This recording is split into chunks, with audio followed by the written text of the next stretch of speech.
Sir body को सबसे पहले इस आदमी ने देखा था। ये यहाँ कचरा बीनने के लिए आया था। तब उसकी नज़र अचानक से इस पायल चौधरी की कटी हुई लाश पे गिरी और घबरा के इसने कंट्रोल रूम फ़ोन करके बता दिया। लाश तो पायल चौधरी की ही है। बड़ी बेरहमी से कत्ल किया गया। दामिनी, सर बॉडी को एग्जामिन करो, चेक करो जरा सेक्सुअल असॉल्ट तो नहीं। सर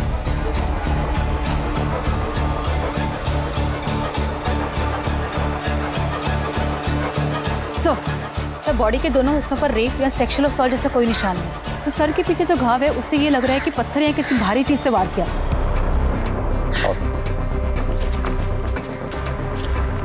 पहले भी कई बार हमें डेड बॉडीज टुकड़ों में मिली, लेकिन इस बार पता नहीं क्यों अजीब लग रहा है। बॉडी को पोस्टमार्टम के लिए भेजो। सर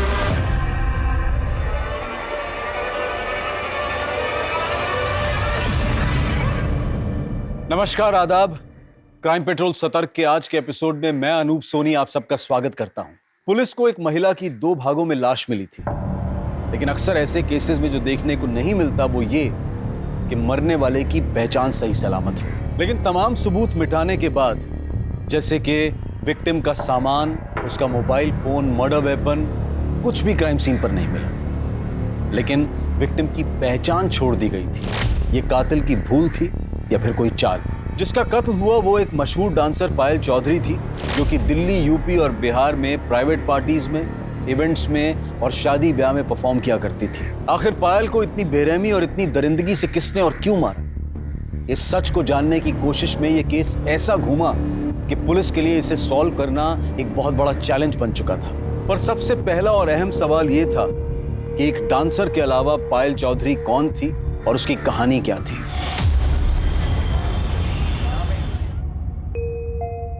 माँ, ये लो मिठाई खाओ। मिठाई? अरे मिठाई किस खुशी में? अरे माँ, अब खाओ तो। बता तो सही। तुम भी खाओ। पर खाओ ना। अरे अब तो बता। वो क्या है ना, मैं ब्याह कर रही हूँ। किससे?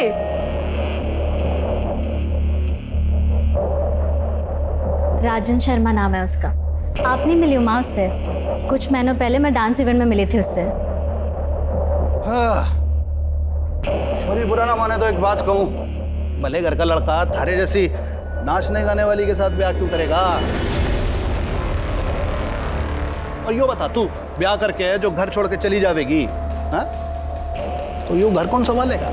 आप लोग ना जानते हो उसे। पायल का सारा काम मैं संभालती हूँ। मैं मिल चुकी हूँ उससे, अच्छा आदमी है। और नाचने वाले की गाली किसे दे रहे हो? थारी अय्याशी चलती रहे इसलिए पायल को गैर मर्दों के सामने नाचने पड़े हैं। थोड़ी शर्म करो, शर्म। यो काम चोरी छोड़ो और कोई काम करो। छोरी, होश की दवा कर, घनी थानेदार नहीं हो रही है। और यो बताओ, तुम दोनों जो ब्याह का फैसला कर लिया तुमने, छोरे के घर वाले से बात की, ब्याह की, राजी हैं वो लोग? वो क्या ना, परिवार के नाम पे सिर्फ माँ है उसकी, लेकिन वो मना रहा है माँ को। पुराने ख्यालों की है तो थोड़ी दिक्कत हो रही है। थोड़ी दिक्कत ना है यो घनी दिक्कत वाली बात है। कभी ना मानेगी उसकी माँ कुछ भी।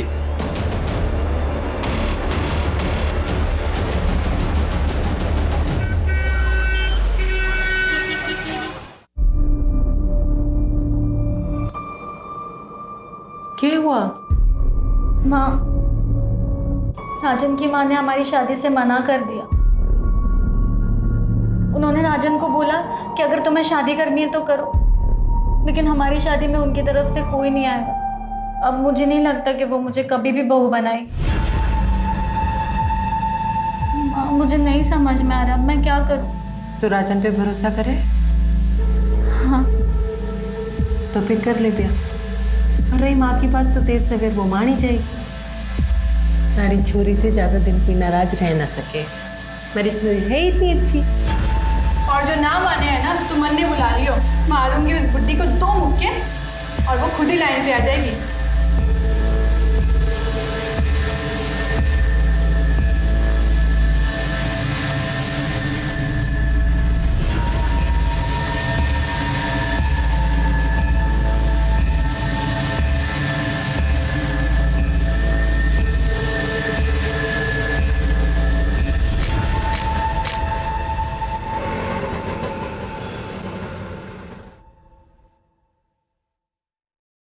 अरे आना।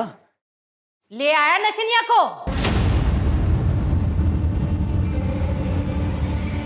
खानदान की पूरी इज्जत मिट्टी में मिला दी तूने। आज अगर तेरे बापू होते ना तो पहले इससे गोली मारते, फिर तुझे भी मार देते। अंदर तो आंदे, दरवाजे पे ही शुरू हो गई। हाँ, यहाँ तक तो आई है, अंदर भी आई जाएगी वो। और आता जाता हमारी खिल्ली उड़ाएगा। देख छोरा, बाजार की हर एक चीज ना घर नहीं लाई जाती।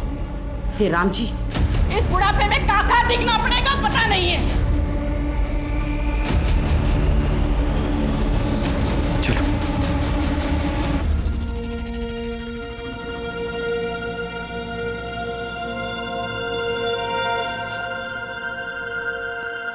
क्या होया? मेरी वजह से आपको कितना कुछ सुनना पड़ा। माँ भी आपसे नाराज हो गई ना। तो क्या हुआ? शादी हुई है हमारी, अब तो जिंदगी भर साथ में रहना है, एक दूसरे का सुख दुख बांटना है। और माँ की चिंता तू ना कर, उन्हें मैं संभाल लूंगा। धीरे धीरे सब ठीक हो जाएगा। और अभी आंसू आंसू पहुंच और थोड़ा शर्मा वर्मा ले। नई नवेली दुल्हन है, थोड़ा फील तो आना चाहिए ना। हाँ, सुहाग रात है आज हमारी। तो थोड़ा तो मुस्कुरा दो। इधर से, इधर से, इधर से।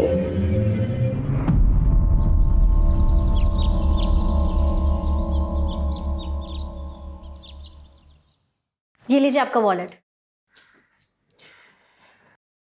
पायल, आज मंदिर में कीर्तन है, मोहल्ले की सारी औरतें आएंगी, माँ भी जाएंगी।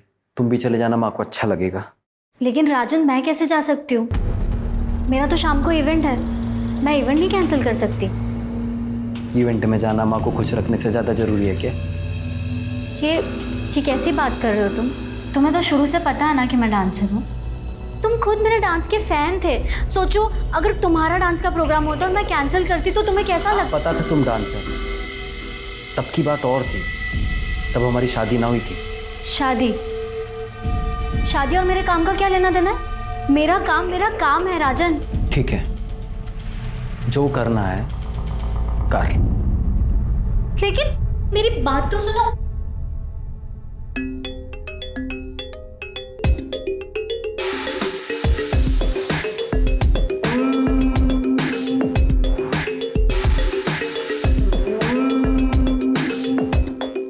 वाह पायल, वाह।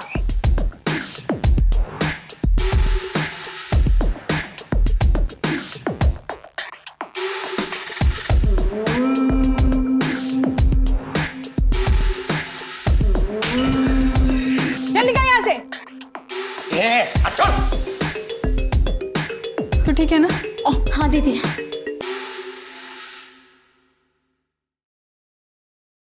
माँ जी,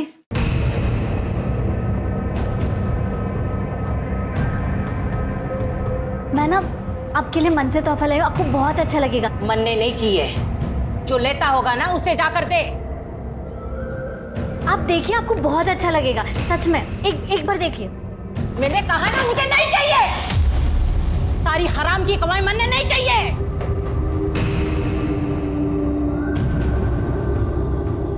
मैं क्या बोल रही हूँ, आप बात कीजिए ना माँ जी से, प्लीज। सही कह रही है माँ। तू हमें कोई गिफ्ट देना ही चाहती है तो ये डांस वांस छोड़ के अपना घर संभाल। ये क्या बोल रहे हैं आप? मैं घर तो संभाल ही रही हूँ ना। और रही बात काम की, तो मैंने आपको पहले ही बोल दिया था कि मैं शादी के बाद नहीं छोड़ सकती हूँ काम। काम के नाम का तो बाणा है। बात ये है कि थारे को ये घटिया आदमियों को अपने पीछे ला टपकाता देख के मैं मजा आवे। उनकी गंदी असली बातें सुनना पसंद है थारे को। खुशी होती है थारे को कि इतने सारे लोग थारे पीछे पागल हो रखे हैं। समझ में नहीं आता कि मन में?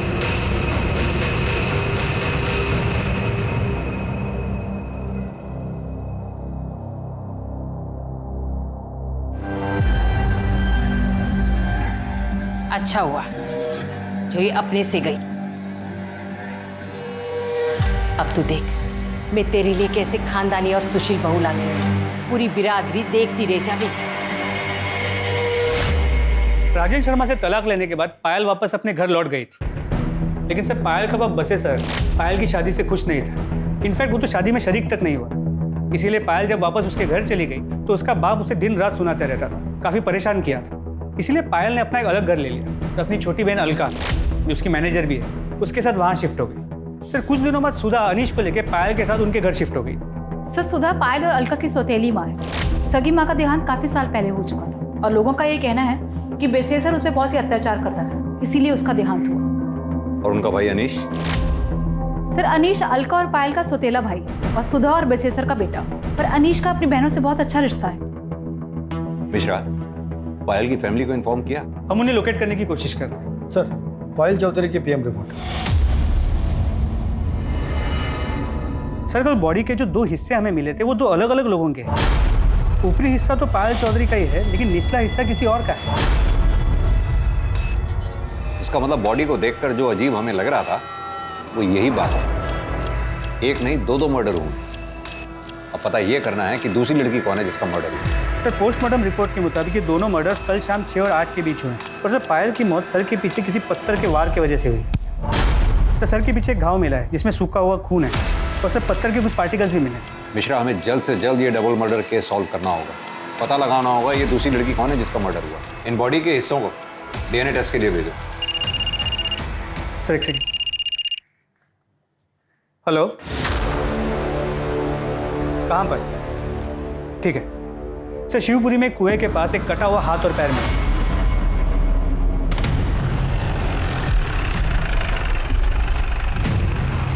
सर यहाँ सिर्फ ये हाथ और एक पैर मिला है, बाकी बॉडी पार्ट्स के लिए हम लोग आसपास चेक कर रहे हैं। हाथ पैर देख के तो यही लग रहा है ये किसी औरत के हैं। इन्हें पोस्टमार्टम के लिए भिजवाओ। आसपास अच्छी तरह से सर्च करो, शायद फेंकने वाले का कुछ सुराग मिले। सर दबिन, तुम इस पार्ट को चेक करो।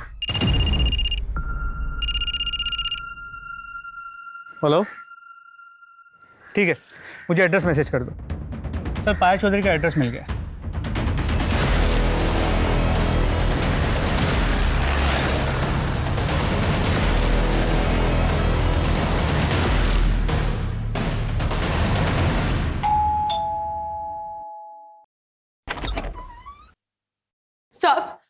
साहब हमारी अलका का कुछ पता चला? बताया कहाँ थी वो 2 दिन से? क्या अलका लापता है?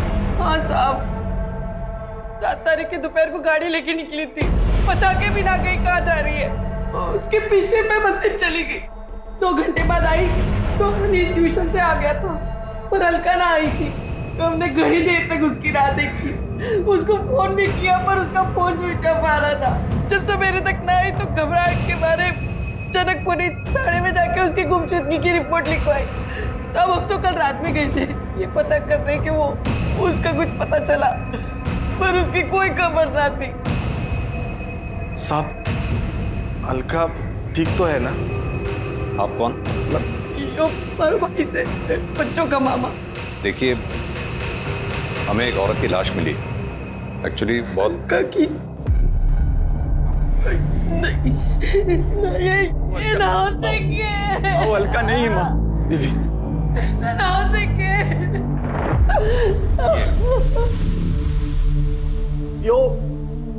ये तो पायल है।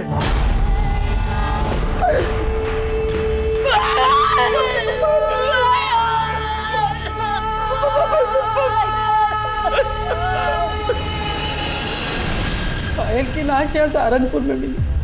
साहब ऐसा कैसे हो सकता है? वो तो मुजफ्फरनगर गई है।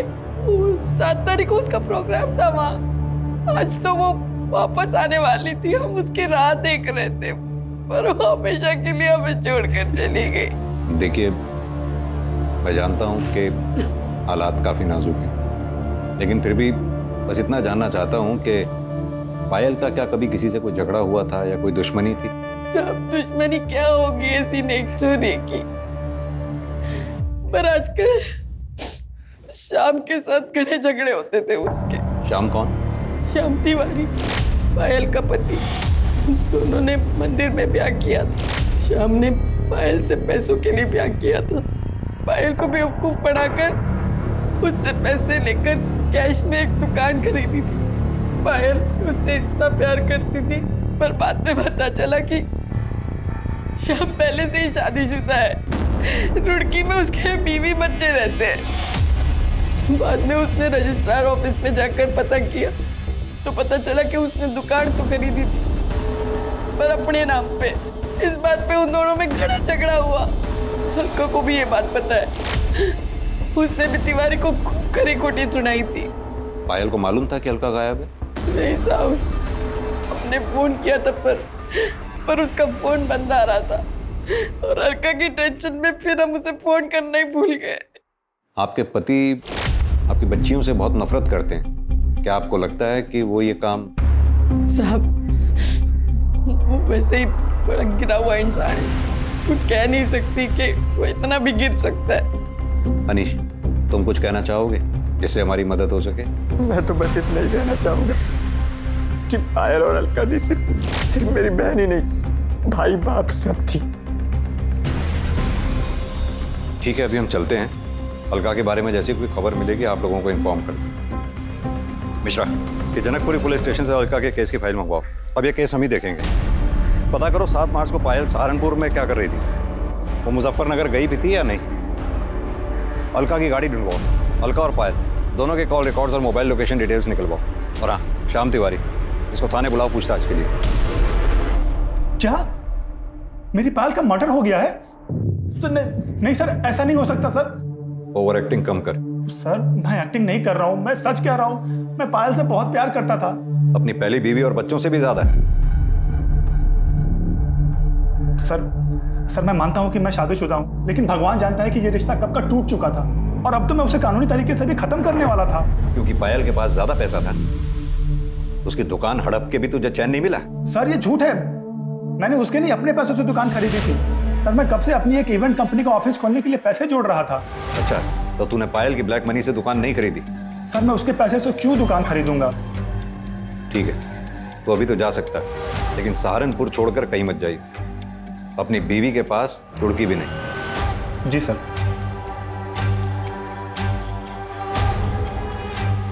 मिश्रा, पता करो ये श्याम तिवारी ने जो कहानी सुनाई है इसमें कितनी सच्चाई है। इसके call record, mobile location detail सब निकलवाओ।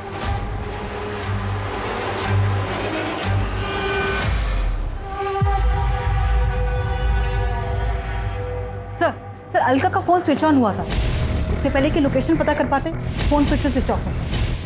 दामिनी, अलका के फोन पे नजर रखो। सर, जैसे भी हो सकता है वो मुसीबत में हो, तो शायद हम उसे बचा पाएं। Right sir. सर, मुझे नहीं लगता हम अलका को बचा पाएंगे। क्यों? सर, बॉडी के जो 2 हिस्से मिले थे, ये उनकी डीएनए रिपोर्ट। इसका मतलब तो निचले पार्ट का डीएनए 50% पायल की बॉडी से मैच करता है। तो यानी वो बॉडी अलका की है? सर, रिपोर्ट से तो यही लगा। मिश्रा, एक काम करो, कुएं के पास से जो हमें हाथ पैर के टुकड़े मिले उनका डीएनए से मैच करके देखो। सर। हेलो, कहाँ? ठीक है सर, रेलवे ट्रैक के पास एक औरत का सर कटा हुआ मिला। वो उसकी पिक्चर अभी भेज रहे हैं। आ गई सर। ये तो अलका चौधरी है। मिश्रा, इस सर का डीएनए जंगल से मिले बॉडी के टुकड़ों से मैच करके देखो। जिसने भी ये काम किया बहुत ही शातिर खिलाड़ी है, बड़ी बेरहमी से मारा है।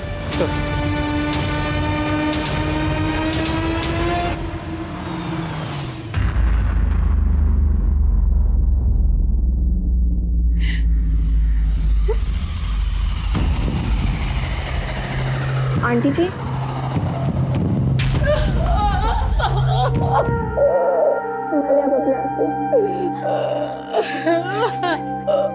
आंटी जी, मुझे तो अभी भी यकीन नहीं हो रहा है कि पायल दीदी और अलका दीदी के साथ इतना सब कुछ हो गया। कितनी बुरी मौत मारा उन दोनों को। आंटी जी, अब संभालना अपने आप सब सही हो जाएगा। दीदी, कसम खाता हूँ तुम दोनों की कि ये जिसने भी तुम्हारे साथ किया है ना, छोड़ूंगा नहीं उसे। अनीश, जो होना था वो हो गया। हट, अकेला छोड़ दे मुझे। जिनकी माँ बड़ी फिरे थी तू, वो दोनों निकल ली। अब क्या इरादा है? क्या करेगी? क्या करेगी आप? क्या छोड़ बनना है? बड़ी बड़ी माँ बने घूमे थी दोनों की, भगवान ने सजा दे दी थारी दोनों छोरियों को। बाप ने अकेला छोड़ के आई थी मरने के लिए। और एक बात बोलूं, और तू कमी नहीं थोड़ी है। सचा जी कम से कम माहौल का तो ध्यान रखिए। क्या माहौल का ध्यान रखूं मैं? रे बेटा जैसी करनी वैसी भरनी। यो संस्कार है बेटे के। यो सिखाया है, यो सभ्यता दी है। सारी सभ्यता अरे तू बाप ना है, बाप के नाम पे शराब है शराब। अरे थारे वजह से पूरा परिवार बर्बाद हो गया। यो तू ध्यान रख, कीड़े पड़ेंगे कीड़े, सड़ के मरेगी। पानी देने वाला नसीब नहीं होगा। निकलो तुम लोग। सर, पायल के मर्डर केस में कुछ अपडेट्स मिली है। 7 मार्च को मुजफ्फरनगर शहर में माहौल खराब होने के कारण धारा 144 लगाई गई, इसलिए पायल का इवेंट कैंसिल हो गया और इवेंट ऑर्गेनाइजर्स ने पायल को एक प्राइवेट कैब से अपने घर सहारनपुर भेज दिया। उस कैब ड्राइवर से बात हुई? जी सर, उससे बात हुई। उसने कहा कि वो पायल को घर तक ड्रॉप तो करने वाला था, मगर सहारनपुर एंटर करने से पहले ही उसकी कैब खराब हो गई। क्या हुआ भैया? मैडम शायद गाड़ी खराब हो गई। एक काम कीजिए, आप मुझे यहीं छोड़ दीजिए, मैं बस या ऑटो से चले जाऊंगी। ये लीजिए। वो लोग ना पहचाने, इसलिए उसने अपने चेहरे को दुपट्टे से ढका, आंखों पे चश्मा लगा के वो वहाँ से चली गई। और हाँ सर, कैब ड्राइवर ने ये भी कहा कि उसका फ़ोन स्विच ऑफ था क्योंकि वो चार्ज करना भूल गई। कैब ड्राइवर को ये कैसे मालूम कि पायल के फ़ोन की बैटरी डाउन थी? क्योंकि सर पायल ने ड्राइवर को पूछा था कि उसके पास फ़ोन का चार्जर है। उस जगह के आसपास कोई सीसीटीवी है क्या? तो जहाँ गाड़ी खराब हुई वहाँ कोई सीसीटीवी कैमरा नहीं मिला, और वहाँ से कुछ ही दूरी पे एक छोटे से गांव का बस स्टॉप, वहाँ भी कोई सीसीटीवी कैमरा नहीं, ना ही कोई दुकान। उसने वहाँ से बस लिया नहीं, ये पता नहीं चल पाया। सर कल से ये फोटो बहुत वायरल हो रही है। किसकी फोटो है? सर फिलहाल तो पता नहीं, पर जल्दी पता चल जाएगा। सर पायल और अलका का फ़ोन डिटेल्स भी आ गई।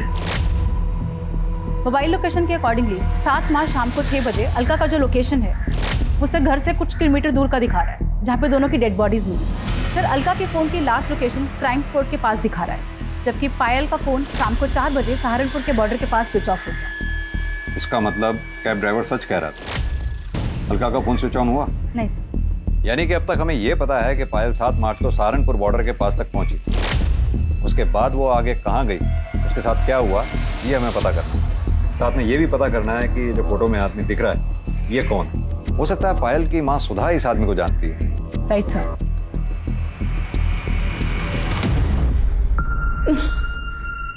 ये तो रतन सेठ है, मैं तो इसे घना भला आदमी समझती हूँ। पायल ने घना काम किया है इनके लिए, पर उसने कभी बताया ना कि ये इतना घिनौना काम भी कर सके। कहाँ मिलेगा ये रतन सेठ? मिलना तो अपने गुलमोहर सर्कल वाले ऑफिस में चाहिए, बैठते वही हैं।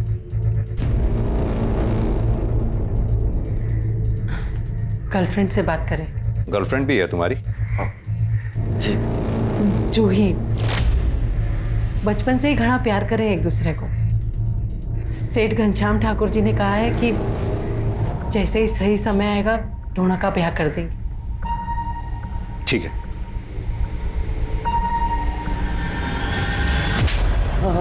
साहब मैं सच बोल रहा हूँ साहब। अरे जबरदस्ती तो क्या, मैंने पायल को हाथ तक नहीं लगाया साहब। अच्छा, ये फोटो क्या शौक के लिए खिंचवाए थे? साहब ये फोटो की तो मैं क्या बात करूं, इसने तो मेरी जिंदगी बर्बाद कर दी है। मतलब? मैंने पायल के साथ में बहुत काम किया है, उसके साथ सोने के सपने देखता था, लेकिन सब होश में कभी मुझे उसके पास जाने की हिम्मत ही नहीं। वो किसी को अपने पास भटकने ही नहीं देती। एक दिन जैसे ही काम खत्म हुआ तो पेमेंट लेने मेरे कमरे में आई। आओ पायल आओ, बैठो। अरे भाई आज तो तूने कमाल ही कर दिया, लोग तुम्हारे दीवाने हो गए। मुझसे तेरा नंबर मांग रहे और मुंह मांगी कीमत देने के लिए भी तैयार है लोग। नहीं सेठ जी, मुझे एक्स्ट्रा पैसे नहीं चाहिए, बस मुझे मेरे काम के पैसे दे दीजिए। बस अभी लेके आया, तब तक तू बैठ, मैं तेरे लिए जूस लेके आया। बैठ।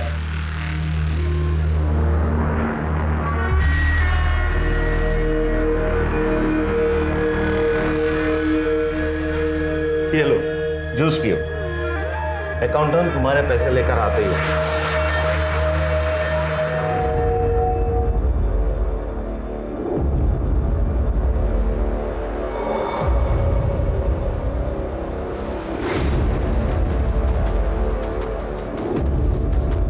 पायल, पायल, पायल,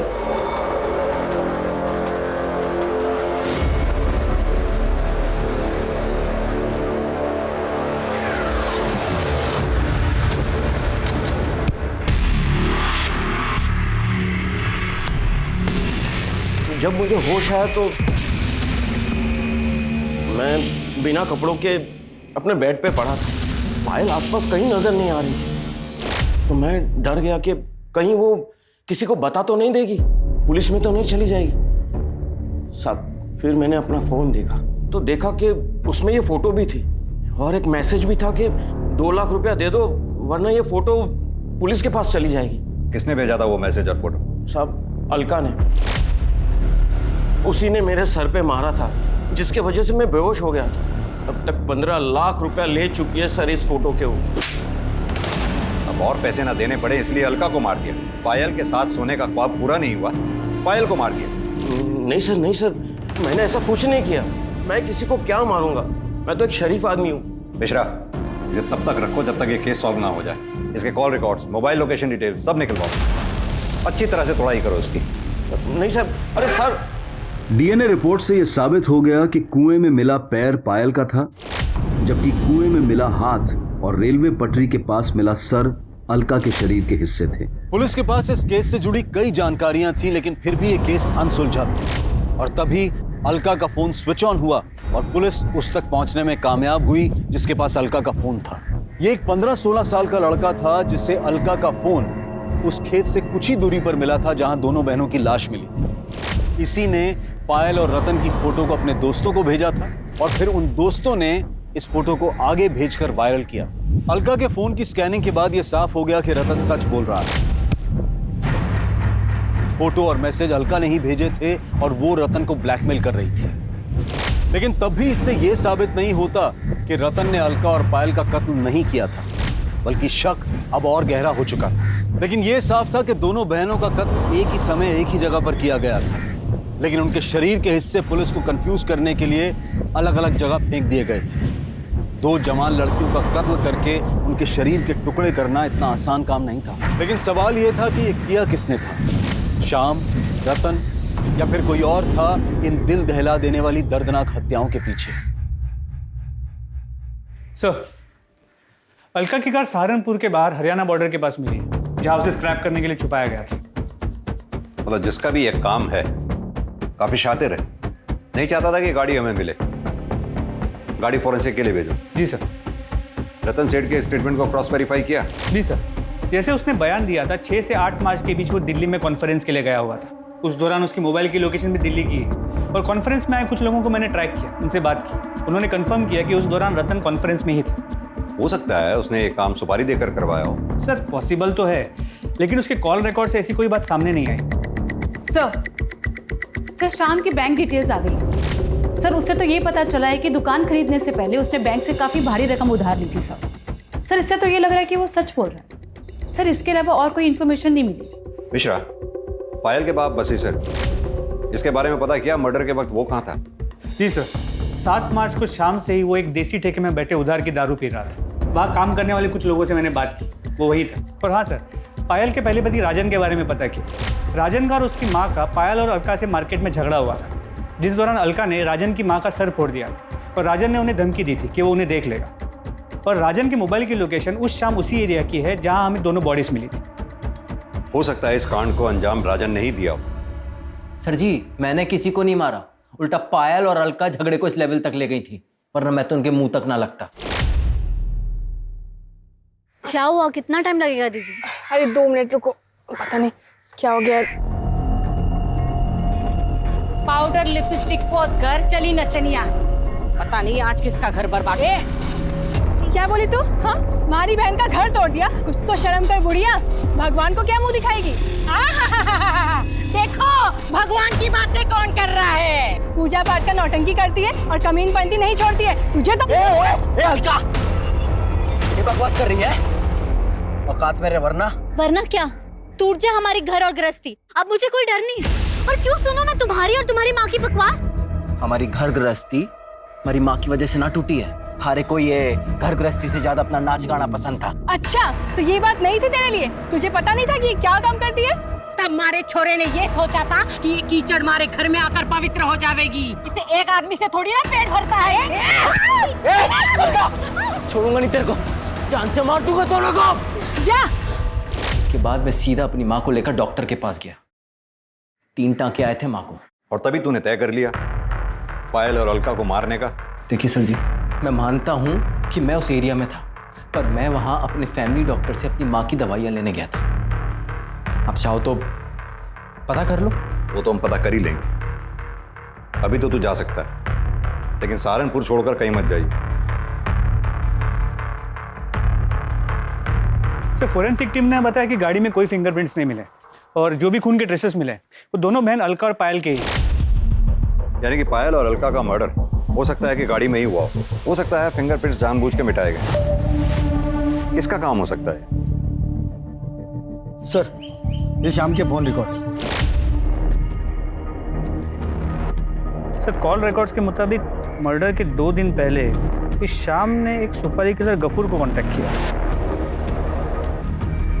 पर सर, ये लोकेशन डिटेल्स के मुताबिक जिस दिन दोनों बहनों का मर्डर हुआ, शाम का फोन रुड़की से सहारनपुर के बाहर आके रुका और फिर वहाँ से पायल के घर की तरफ मूव हुई और फिर पायल के घर से वापस रुड़की की तरफ गया, मगर अलग रास्ते से। मिश्रा, कि पायल की गाड़ी भी तो सहारनपुर बॉर्डर के आसपास ही खराब हुई थी।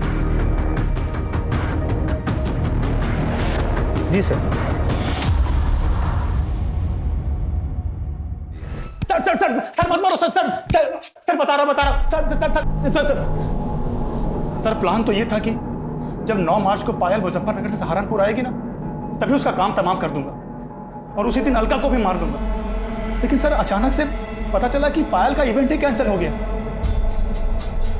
मैंने बहुत देर तक हाईवे पे उसका इंतजार किया, फिर देखा कि अचानक से उसकी गाड़ी खराब हो गई और वो पैदल जाने लगी। वहां बस स्टॉप पर और लोग भी थे, इसलिए मैंने गफूर को वेट करने को कहा। फिर अचानक पायल का दुपट्टा सरक गया और लोगों ने उसे पहचान लिया और लोग भी वहां पर आ गए। सबने उसे घेर लिया। क्या करें अब? फिर एक लड़का मोटरसाइकिल पर आया और पायल उसके साथ चली गई।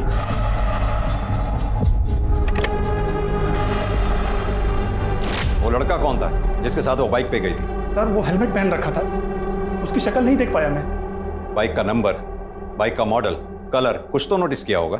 सर, मैं तो उसको मारने के चक्कर में गया था, इतना ध्यान ही नहीं गया मेरा।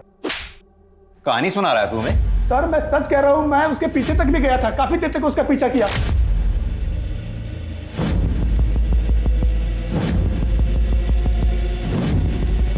गफूर, छोड़ इसको, बाद में देखते हैं। निकल नहीं क्या? तूने उनका पीछा किया, सुनसान जगह देखकर दोनों को गाड़ी से उतारा, उनको मारा और फिर लाश को ठिकाने लगा दिया। नहीं नहीं सर, ये झूठ है। ये झूठ है? चल अब ये बता, दुकान किसके पैसे की खरीदी थी? बोल। हाँ सर, ये सच है कि वो दुकान पायल के पैसे से थी। सर, मैं क्या करता, फ्री की दुकान थी, 15,000 किराया आ रहा था, तो मैंने सोचा कि पायल का ही काम तमाम कर देता हूँ। लेकिन सर, हम ऐसा कर नहीं पाए। मिश्रा, पता करो ये शाम की बात में कितनी सच्चाई है। और हाँ, जब तक हम कातिल तक नहीं पहुंच जाते, इसे यहीं बिठा के रखो और इसके साथ ही गफूर को उठा ला। सर, अगर ये शाम निर्दोष है तो फिर ये डबल मर्डर्स किसने किया? मिश्रा, सवाल ये उठता है कि टारगेट पे पायल थी या अलका, या फिर दोनों बहनें, क्योंकि अलका का दिमाग गर्म था, उसके कई दुश्मन हो सकते हैं। और अगर ये शाम सच कह रहा है कि पायल घर पहुंची और अलका से मिली, तो ये कैसे मुमकिन हो सकता है कि घर वालों को पता ही ना चला? कहीं ऐसा तो नहीं पायल अलका से घर के बाहर मिली, बाहर से ही दोनों कहीं चले गए और फिर मार दिए गए, या फिर इस कांड में घर का ही कोई आदमी शामिल?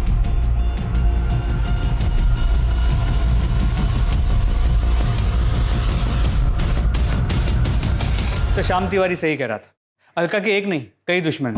पायल जहां भी परफॉर्म करती थी लोग उसे छेड़ते थे और अलका उनका मुंह तोड़ जवाब देती।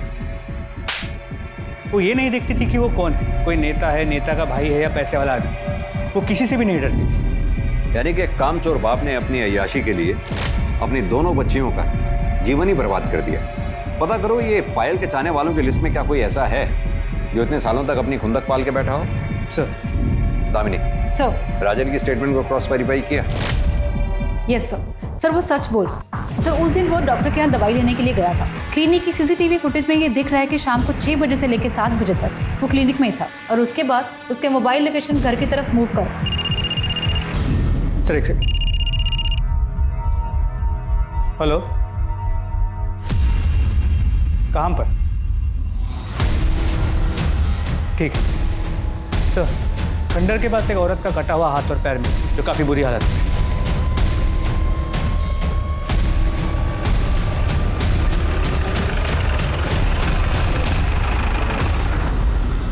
पायल की बॉडी का ऊपरी हिस्सा और अलका की बॉडी का निचला हिस्सा हमें यहाँ मिला। इसका मतलब दोनों बहनों को यहाँ गाड़ी से उतारा गया और मारा गया। जाहिर सी बात है, ये स्पॉट उनके घर के रास्ते में ही पड़ता है। अब या तो कातिल उनका पहले से पीछा कर रहा था, जिसने यहाँ पहुंचकर गाड़ी को रुकवाया, दोनों बहनों को उतारा और कत्ल किया, या फिर वो कातिल बीच रास्ते में उन्हें मिला, जिसे उन दोनों बहनों ने अपनी गाड़ी में बिठाया। अब अगर गाड़ी में बिठाया है तो या तो कातिल उनका जानने वाला होगा, दोस्त होगा, या फिर परिवार का कोई सदस्य होगा, जिसने यहाँ पहुंचकर उन दोनों को गाड़ी से उतारा और कत्ल किया।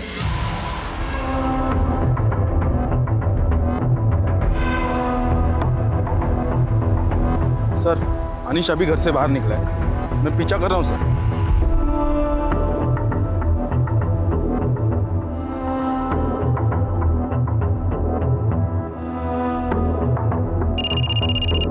हाँ पांडे, वो जवाहर नगर के दूसरी नंबर गली के आखिरी मकान में घुसा है सर, उस तरफ।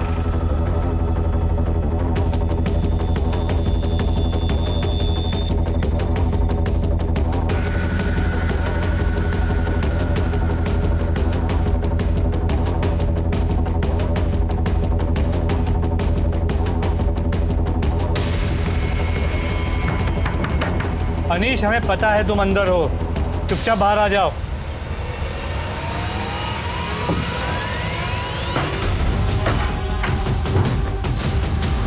अंदर चेक करो।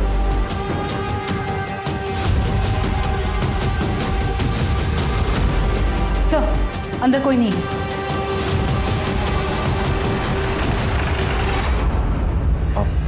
जवाहर नगर में गया था, पर हुआ क्या? क्यों गए? अब पढ़ाई करने गया था मैडम, वो मेरा वहाँ दोस्त रहता है ना, तो आता जाता। तो एक बात बता, जब तू वहाँ से निकला हमें दिखाई क्यों नहीं दिया? मतलब तूने मुझे बताया क्यों नहीं तू वहाँ गया था? नहीं माँ, मैं तो आपको बताने ही वाला था, पर आप सोई हुई थी तो इसीलिए मैं। दोस्त का नाम क्या है? रवि चौरसिया। अचानक पूरा केस घूम गया। इन्वेस्टिगेशन के प्राइम सस्पेक्ट अनीश और उसका दोस्त रवि चौरसिया बन चुके थे। अनीश के कॉल डिटेल्स और मोबाइल लोकेशन से यह साफ हो गया कि अनीश अक्सर अपने दोस्त रवि चौरसिया के घर जाता था और दोनों रोज बात करते थे। लेकिन रवि की मोबाइल लोकेशन ने उसे बड़ा सस्पेक्ट बना दिया था। रवि के इर्द गिर्द सब कुछ संदिग्ध था। जैसे कि उस शाम जब अनीश रवि के घर पहुंचा था, तब रवि की मोबाइल लोकेशन के मुताबिक वो घर पर ही था। उसके बाद से रवि का मोबाइल फोन स्विच ऑफ आ रहा था और वो गायब था। इतना ही नहीं, उसका मोबाइल फोन उस बस स्टैंड पर भी मौजूद था जहां से पायल ने लिफ्ट ली थी। और बस स्टैंड पर लोगों के पहचाने जाने के बाद यह तय हो गया कि रवि ही वो लड़का था जिसने 7 मार्च की शाम को पायल को अपनी मोटरसाइकिल पर लिफ्ट दी थी और उसे घर छोड़ा था। वो रवि ही था जिसने 7 मार्च की शाम को अलका और पायल को जिंदा देखा था। इन सभी जानकारियों के बाद पुलिस को लगने लगा था कि पायल और अलका के कत्ल में अनीश और रवि का हाथ हो सकता है। इस केस को हल करने के लिए रवि अब एक अहम कड़ी था। पुलिस रवि के फोन पर नजरें गड़ाए हुए थी और जैसे ही फोन ऑन हुआ, पुलिस ने बिना देरी किए रवि को उठा लिया। मैं और रवि, हम दोनों एक दूसरे से बहुत प्यार करते हैं। जूही से हमारा कोई वास्ता नहीं सर। सर, मैं अनीश को पहली बार पायल दीदी और राजन की शादी में मिला था सर, और अनीश को देखते ही मुझे इससे प्यार हो गया था सर, मुझे लड़के पसंद है, ये मुझे तब पता चला जब मैं रवि से मिला। पर मुझे ये भी पता था सर कि कुछ भी हो जाए मेरी माँ जूही से शादी करा के रहेगी। रवि से झगड़ा होता था, माँ को लगता था कि मुझे जूही से झगड़ा हुआ, और माँ उसे मनाने को बोलती थी। और सर, मुझे समझ में नहीं आता था कि मैं माँ को अपने रिश्ते के बारे में कैसे बताऊँ। 7 मार्च को क्या हुआ था? पायल तुम्हें कहाँ मिली? सर, मैं अपने एक रिश्तेदार को बस स्टॉप पर छोड़ने गया था, तो मैंने रास्ते में देखा कि कुछ लोगों ने पायल दीदी को घेरा हुआ है। तो मैंने दीदी को बोला कि आओ मैं आपको घर छोड़ देता हूँ, और मैंने अपनी बाइक पे उन्हें घर छोड़ दिया था सर, मेरे पास ना पायल दीदी का बैग रह गया था बाइक, मैंने सोचा मैं वापस कर देता। जैसे ही मैं उनके घर के पास पहुँचा तो मैंने देखा वो कार में कहीं बैठकर जा रही थी, और फिर मैंने उनका पीछा किया।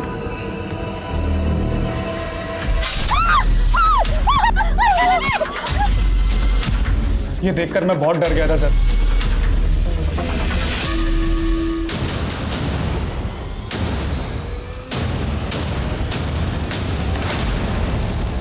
क्यों मारा उन दोनों को?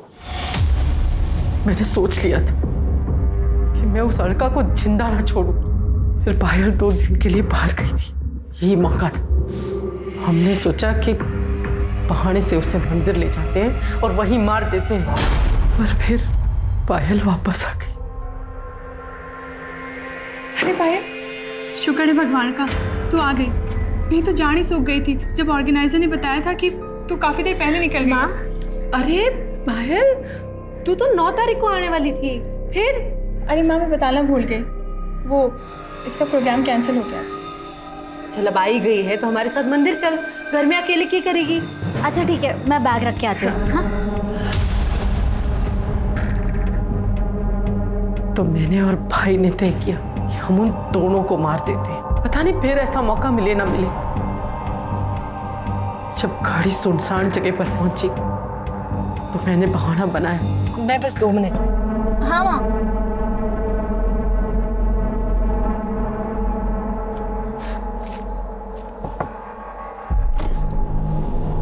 अरे मामा जी आप? मैंने अलका की बात सुन ली थी। वो अनीश और रवि को भगाने की तैयारी कर रही थी, जहाँ वो अपनी मर्जी से रह सके। जूही और अनीश के ब्याह के कितने सारे सपने देखे थे मैं। वो अलका और छोरी की बुद्धि ब्रश करने पर तुली हुई थी।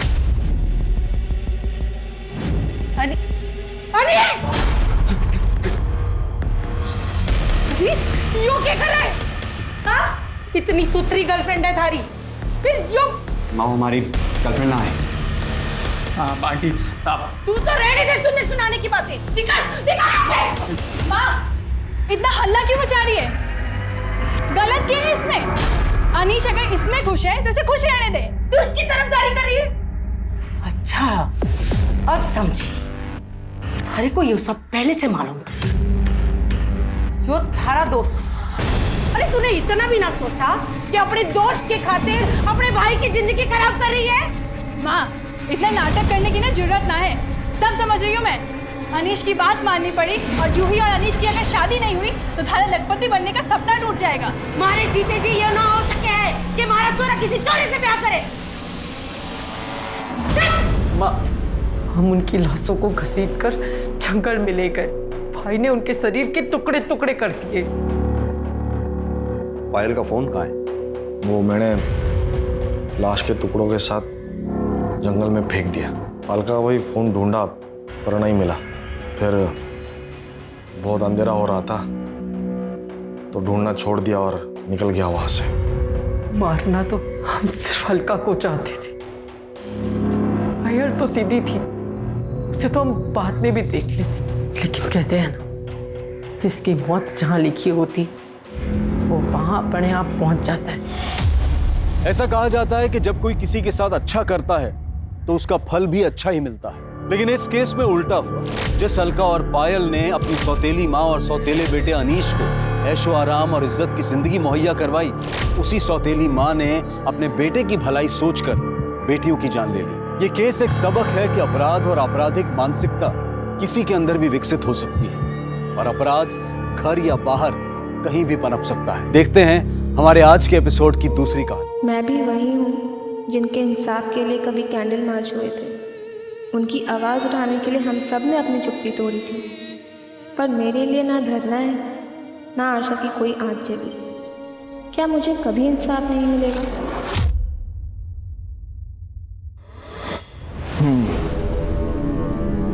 तो तुम्हारा रेप हुआ, किसने किया?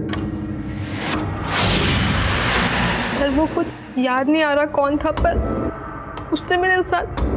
मतलब तुम कह रही हो कि तुम्हारा रेप हुआ और तुम्हें नहीं मालूम किसने की?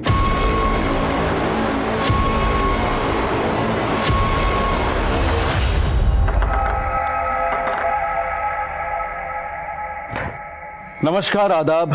क्राइम पेट्रोल सतर्क के आज के एपिसोड में मैं अनूप सोनी आप सबका स्वागत करता हूं। यह घटना एक लड़की की जिंदगी की बहुत ही भयानक और विचित्र रात से जुड़ी थी। उस रात का एक एक पल यातनाओं से भरा था, लेकिन उस लड़की को अपने अपराधी का परिचय नहीं मालूम था। आखिर आराध्या कब, कैसे और क्यों इस जटिल परिस्थिति में पहुंची?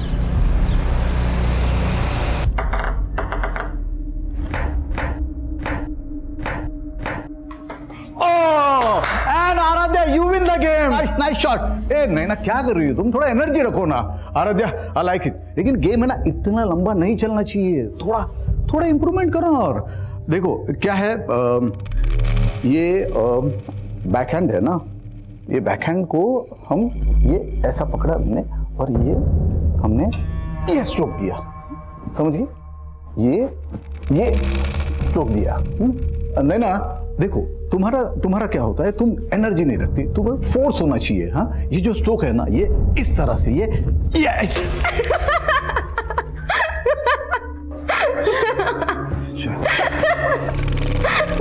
ओके ठीक, आज प्रैक्टिस यही खत्म करते हैं, कल फिर मिलते प्रैक्टिस पे।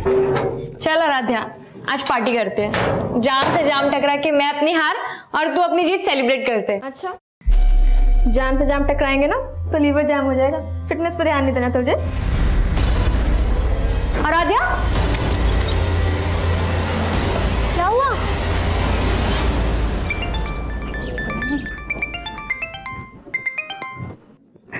हाँ जी बोलो। 5 बज रहे हैं और आराध्या अभी तक घर नहीं आई।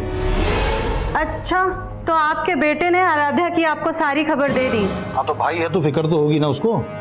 और तुमने माँ के क्या किया, उल्टा उसको क्लब का मेंबर बनवा दिया और तब से पैर नहीं टिकते उसके घर पे। अरे भगवान ने इतनी टैलेंटेड बच्ची दी है तो ऊपर वाले का शुक्रिया अदा करो, और ये रोक टोकना अच्छी बात नहीं है। तो अब कहाँ पे झंडे गाड़ रही है? देखो, लीवर की फिक्र होना तो ठीक है, लेकिन दिल का भी ख्याल रखना चाहिए। मौसम देखो यार कितना अच्छा है, ये लो। बस तल्ली नहीं होना, मुझे घर भी तो जाना है। ओ हेलो, हमें कौन सा शमशान जाना है? बारिश है, बियर है, तुझे और क्या चाहिए? चल अब आइए ना तो अच्छे से एंजॉय करके जा। एंजॉय तो तब करूंगी ना जब कंट्रोल में रहूंगी। कंट्रोल? अरे मैं हूँ ना, मैं करता हूँ तुझे कंट्रोल। आजा, नहीं पीना यार प्लीज। आजा आजा आजा आजा। सुपर हीरो तो होगा नहीं जो ये छत से कूदने के जीन्स आ गए तेरे अंदर हैं? चिल कर यार, मैं तो बस ये कह रहा था कि ये रिस्की खेल बंद कर एंड हैव सम फन। चल देख। ओ हेलो, तू बड़ा ब्लश कर रही है, जानती है क्या उसे? जानती तो नहीं, पर लड़का जानने लायक है। अपने बॉयफ्रेंड के सामने फ्लर्ट कर रही है। आज तू पीने के लिए ब्लैकमेल कर रहा था, कल को जीने के लिए ब्लैकमेल किया तो तेरे साथ रिस्क बहुत है, समझा? कोई रिस्क नहीं है पापा, आप तो ऐसे डर रहे हैं जैसे दूसरी लड़कियां जॉब ही नहीं करती। होटल में वेटर का काम करके बड़ा नाम रोशन कर रही मेरा, और रोज रात को 12-12 बजे तक घर आती है। देख मंजू, ये सब नहीं चलेगा। पापा, आप खुद तो मेरी पढ़ाई का खर्चा उठा नहीं पाते, अब क्या मैं खुद की पढ़ाई के लिए पार्ट टाइम जॉब भी नहीं कर सकती? बोल तो ऐसे रही है जैसे तुझे अनपढ़ छोड़ रखा है मैंने। बीए करवा दिया ना, अब इसके आगे ना तो पढ़ाई करेगी ना जॉब करेगी, समझी?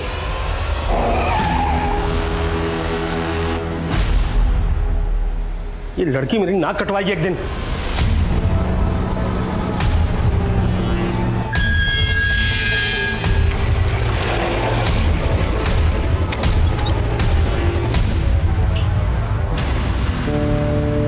हेलो पापा, आराध्या घर पे ही है। जैसे कल रात को आपने उसकी क्लास ली थी ना, बस वैसा ही करो उसके साथ, लाइन पे आ जाएगी। अब वो चाहे कुछ भी कर ले, मुझे उस संकी से बात ही नहीं करनी है। बाय द वे, ये कहीं उस करण का जादू तो नहीं जो तूने अभिनव से तुरंत ब्रेकअप कर लिया? हाँ, खींच मत यार, मुझे बस अपने गेम पे फोकस करना है। ओह चैंपियन। अच्छा सुन, आज पार्टी में तो आ रही है ना? नहीं यार, घर में पापा ने डिटेन कर रखा है और भाई मेरे पे पहरा दे रहा है, कैसे आऊंगी?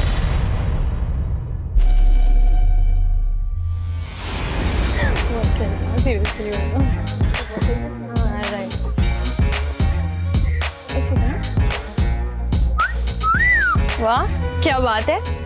भाई द वे, तू आराध्या ही है ना? क्योंकि वो तो शायद पार्टी में नहीं आने वाली थी, मम्मी ने अलाउ कर दिया। मम्मी ने किस चीज के लिए अलाउ किया? जागरण के लिए, पार्टी के लिए? तेरे कपड़े तो देख। क्यों, क्या हुआ? आराध्या बहुत सुंदर लग रही हो। अब मैं क्या कह रहा था, मुझे तुमसे कुछ। आराध्या सॉरी। संध्या। आराध्या, संध्या पे तो हम मिले थे। Karan, right? Right, sense of humour अच्छा है तुम्हारा। वैसे क्या हुआ आज, चोर पुलिस खेल रहे हो क्या बॉयफ्रेंड गर्लफ्रेंड? अभिनव मेरा बॉयफ्रेंड नहीं है, he is just a friend. Okay.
क्या बात है बेटा, कल से तुम बड़ी गुमसुम लग रही है।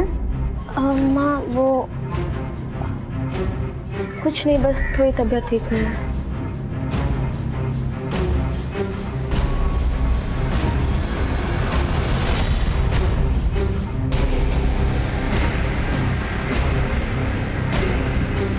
ज्यादातर रेप विक्टिम्स अपनी तकलीफ अपनों से भी नहीं बता पाते, पर ऐसे मामलों में विक्टिम की मेडिकल रिपोर्ट एक इंपॉर्टेंट एविडेंस होती है और एफआईआर में की गई देरी इस एविडेंस को मिटा सकती है।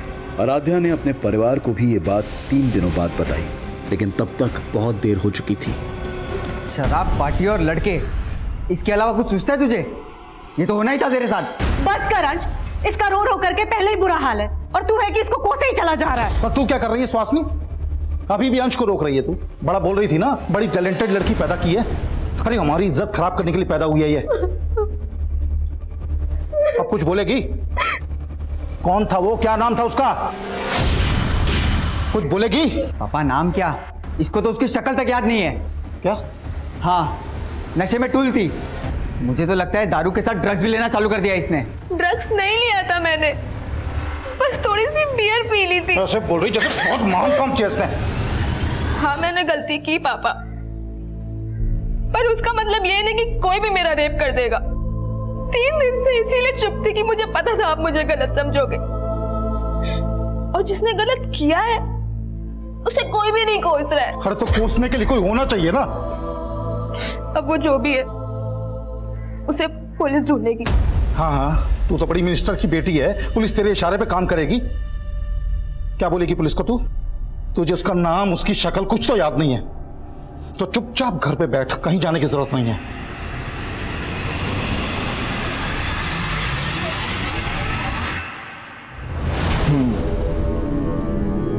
तो तुम्हारा रेप हुआ, किसने किया? पर वो कुछ याद नहीं आ रहा कौन था, पर मतलब तुम कह रही हो कि तुम्हारा रेप हुआ और तुम्हें नहीं मालूम किसने किया? सर दरअसल उस दिन ये होश में नहीं थी। सर एक्चुअली उस दिन मैं एक पार्टी में गई थी और मैंने वहाँ थोड़ी सी बियर पी ली थी, पर इतना नशा मुझे पहले कभी भी नहीं हुआ था जितना उस रात को हुआ मुझे। मतलब ये सब पार्टी में हुआ? नहीं सर, पार्टी में नहीं हुआ। मुझे याद है अच्छे से कि पार्टी के बाद घर जा रही थी और मुझे बहुत तेज चक्कर आ रहे थे, बहुत सर दुख रहा था और फिर कुछ भी समझ नहीं आया था कि मेरे साथ हो क्या रहा है, और फिर अचानक से मैं वहीं पे बेहोश हो गई। और जब मुझे हल्का सा होश आया और फिर अचानक पता नहीं मैं कैसे उसी रोड पे पहुंच गई जहाँ पे मैं बेहोश हुई थी।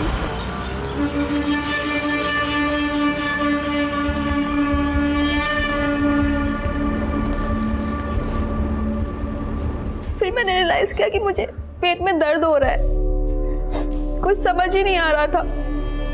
फिर मुझे एक टैक्सी दिखी और मैं टैक्सी लेके घर चली गई। कब हुआ ये सब? 4 दिन पहले।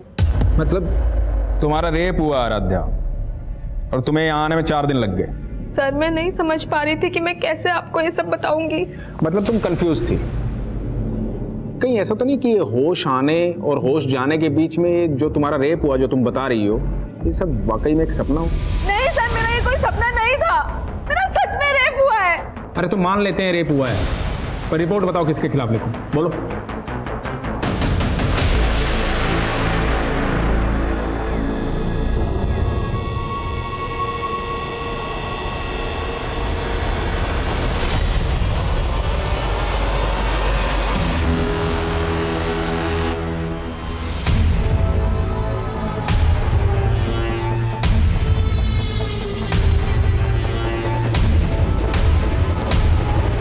देख लिया ना पुलिस के पास जाके?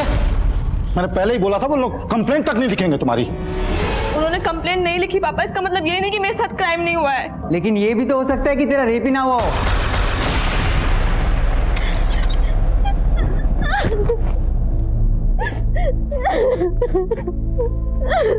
बस बस कर, चुप हो जा। अंश और तेरे पापा कुछ भी बोले, लेकिन मैं तेरी लड़ाई लड़ूंगी। लेकिन बेटा तुझे याद करना होगा कि वो कौन था। ध्यान से सोच, शायद तुझे उसकी शक्ल याद आ जाए। अच्छा ये याद कर कि तो उस दिन उस सड़क से उस कमरे तक कैसे पहुंची?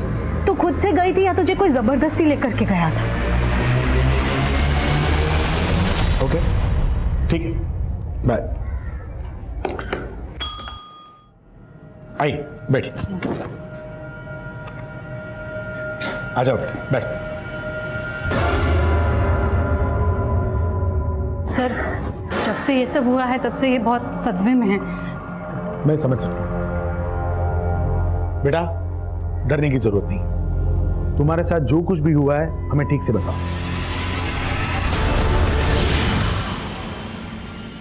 पानी, आराम से, डरने की जरूरत नहीं।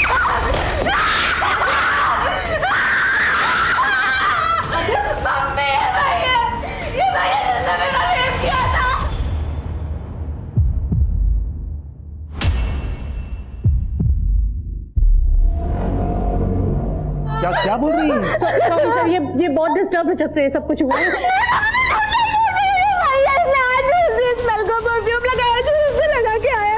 परफ्यूम? आपकी बेटी का दिमाग तो सही है ना? क्या बोल रही है ये? दिमाग तो तुमने खराब किया मेरा।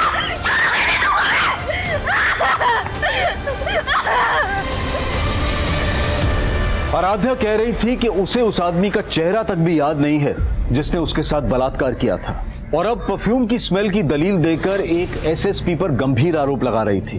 क्या यह आराध्या का कोई भ्रम था या फिर उसके आरोपों में वाकई कोई सच्चाई थी? लेकिन उसके आरोपों ने पुलिस महकमे में हलचल पैदा कर दी थी, क्योंकि ये बातें न्यूज चैनल्स की हेडलाइंस और अखबारों की सुर्खियां बन चुकी थी। इन आरोपों से पुलिस डिपार्टमेंट की काफी बदनामी हो रही थी। इसके बाद एसएसपी अजीत सिंह ने अपने पद से खुद इस्तीफा दे दिया और अपने ही खिलाफ जांच का समर्थन करने लगे। मेरी 30 साल की सर्विस में मैंने खुद ने 30 से ज्यादा रेप केसेस सॉल्व किए हैं। मैं चाहता हूं कि इस केस की पूरी इंक्वायरी हो। मुझे लगता है कि उसकी दिमागी हालत ठीक नहीं है, और जहां तक उस लड़की का सवाल है, या तो वो किसी के बहकावे में आकर मेरी छवि बिगाड़ने की कोशिश कर रही है। सर, ये अजीत सिंह तो बहुत काबिल ऑफिसर है। तुम कैसे जानते हो अजीत सिंह को? दरअसल 5 साल पहले जब मैं आदिल सर के साथ काम कर रहा था, उस वक्त इनसे मुलाकात हुई थी, और सर तब इन्होंने एक बहुत बड़े सेक्स रैकेट का पर्दाफाश किया था, और अभी खुद रेप केस में फंसे हुए हैं। स्ट्रेंज। उस दिन तो तुम्हें किसी आदमी का चेहरा भी याद नहीं था, और आज तुम कह रही हो कि अजीत सर के परफ्यूम की स्मेल रेपिस्ट के परफ्यूम की स्मेल से मिलती है। पर एक जैसा परफ्यूम तो कई लोग इस्तेमाल करते हैं। अब इन बातों से तुम्हारे दिमागी हालात पर सवाल उठेगा कि नहीं? देखिए, अगर मैं आपको पागल लग रही हूँ तो मेडिकली प्रूफ करके दिखाइए। पहले मेडिकली ये तो प्रूव हो जाने दीजिए कि तुम्हारा रेप हुआ है। तो आप मुझे झूठा साबित कर रहे हैं? झूठ और सच तो सबूत साबित करेंगे। अब आते हैं तुम्हारी स्टेटमेंट पे। उस सुबह जहां तुम ऑटो का वेट कर रही थी, वहां कोई भी सीसीटीवी नहीं है, तो किसी बात का कोई प्रूफ नहीं है, और तुम्हें याद नहीं है कि तुम उसके बाद गई कहां। लेकिन सर, मुझे ये तो याद आ गया है ना कि उस दिन एक ब्लैक कार आई थी, और उस कार में कोई था जो मुझे लिफ्ट के लिए पूछ रहा था। वो कार से उतरा और मुझे अपने साथ लेकर गया, और मुझे पता भी नहीं चला। अब तुम ये कहोगी कि उस ब्लैक कार में अजीत सर थे? नहीं, वो आदमी कोई और था। मतलब कार में तुम्हें कोई और लेके गया, और तुमने रेप का इल्जाम अजीत सर पे लगाया? क्योंकि उस दिन कमरे में अजीत सिंह ही था, और वो कार में कोई और था, और वो कार वाला ही मुझे बेहोशी की हालत में उस कमरे तक लेकर गया, और शायद वापस मुझे वहीं छोड़ दिया। पहले तो तुम्हें एक आदमी भी याद नहीं आ रहा था, अब दो याद आ रहे हैं। तुम्हारा रेप एक आदमी ने किया है, दो ने? एक ने, और वो एक आदमी अजीत सिंह है जो उस दिन उस कमरे में था। कहाँ था वो कमरा? कौन सा होटल, कौन सा लॉज? कुछ कह नहीं सकती। उस दिन तुमने बताया था कि तुमने बियर पी रखी थी। ऐसे कितनी बियर पी थी कि जो तुम्हें होश नहीं था? शायद 2। और यही बात मुझे भी समझ नहीं आ रही है कि 2 बियर में मुझे इतना नशा कैसे हो सकता है। मतलब कोई और था वहां जिसने तुम्हारी बियर में नशीली दवाई मिलाई थी? मुझे भी ऐसे ही लग रहा है कि मेरी बियर में नशे की गोली किसी ने पार्टी में ही मिलाई थी। अगर ऐसा था तो पॉसिबल है कि वो शख्स जिसने तुम्हारा रेप किया है उसी पार्टी में मौजूद था। आराध्या अपने गुनहगारों के बारे में कितना जानती थी ये अब भी साफ नहीं था, लेकिन उस पार्टी वाली रात की आराध्या से जुड़ी एक एक एक्टिविटी का पता किया जा रहा था। जैसे वो उस पार्टी में किस ऑटो से गई थी, किस टैक्सी से वो अगली सुबह अपने घर पहुंची थी, और इनके बीच में वो काली कार किसकी थी जिसने उसे लिफ्ट दी थी, वो कमरा कहाँ था जहाँ उसके साथ बलात्कार किया गया था। हाँ सर, उस रात मैं पार्टी में मौजूद था, लेकिन जब मैं वहाँ से निकला तब आराध्या वहीं पे थी। वो नैना और अपने फ्रेंड्स के साथ ड्रिंक्स कर रही थी। उसके बाद क्या हुआ कुछ नहीं पता मुझे। सर आराध्या तो पार्टी में भी नहीं आने वाली थी। क्यों? सर एक्चुअली आराध्या के पापा बहुत स्ट्रिक्ट है, वो उसे कहीं नहीं जाने देते, लेकिन उसकी मम्मी बहुत सपोर्टिव है, तो उसकी मम्मी ने उसे बाद में अलाउ कर दिया था। ये आराध्या पार्टी बनने से तुमसे पहले चली गई थी या बाद में? सर वो पहले ही चली गई थी, लेकिन हाँ सर मैंने बाद में अभिनव को उसके पीछे जाते हुए देखा था। ये अभिनव कौन है? सर अभिनव आराध्या का बॉयफ्रेंड है। हाँ सर, तो उसने मुझसे ब्रेकअप किया था, लेकिन सर उसने मुझ पर कोई भी रेप एलिगेशंस नहीं लगाए। लेकिन तू उसके पीछे तो गया था, शायद किसी को देखा उसके पीछे। सर मैं उसके पीछे गया था, लेकिन इससे पहले कि मैं उससे बात करता मेरे दोस्तों ने मुझे रोक लिया। आप चाहे तो उनसे पूछ सकते। और आराध्या से तो मैं मिला तक नहीं था सर, वो पूरे पार्टी में करण के साथ ही थी। करण? सर मैं उस रात सिर्फ दूसरी बार मिला था आराध्या से सर। हाँ लेकिन सर मुझे ऐसा फील हो रहा था सर वो अपने बॉयफ्रेंड अभिनव को जलाने के लिए बार बार मेरे पास आने की कोशिश कर रही थी सर। लेकिन सर मैंने उसे साफ क्लियर कर दिया था कि मैं अभी किसी और के साथ हूँ सर। ठीक है, तुम जा सकते हो। Thank you sir. सर उस टैक्सी वाले का पता चल गया जिसने उस सुबह आराध्या को घर पे छोड़ा था। हाँ साहब, उस सुबह मैंने इस लड़की को एमजी क्रॉसिंग रोड से इसके घर सुंदर नगर छोड़ा था। ये लड़की कह रही है इसके साथ रेप हुआ था। उस दिन जहाँ से इसने तुम्हारी टैक्सी हायर की थी ये फुटपाथ पे बेहोश पड़ी थी, तुमने देखा था इसे बेहोशी की हालत में? नहीं साहब, मैं तो खुद अपनी टैक्सी में सो रहा था, इसने खुद मुझे जगा के मेरी टैक्सी हायर की। उसके साथ क्या हुआ क्या नहीं हुआ साहब वो तो मुझे नहीं मालूम। क्या रंग है तेरी टैक्सी का? साहब सफ़ेद है।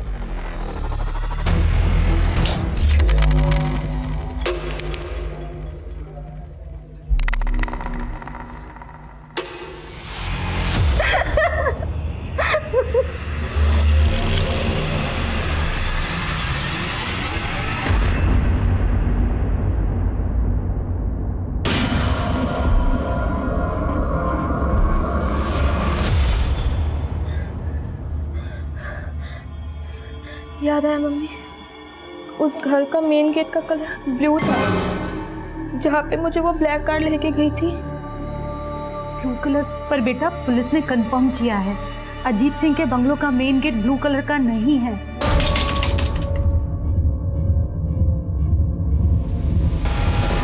लेकिन मैंने रेप उसी ने किया है मम्मी, और जिस घर का गेट ब्लू था अजीत सिंह मौजूद था वहाँ पे। अच्छा ठीक है, तू ये याद करने की कोशिश कर कि उस ब्लैक कार में कौन आदमी था।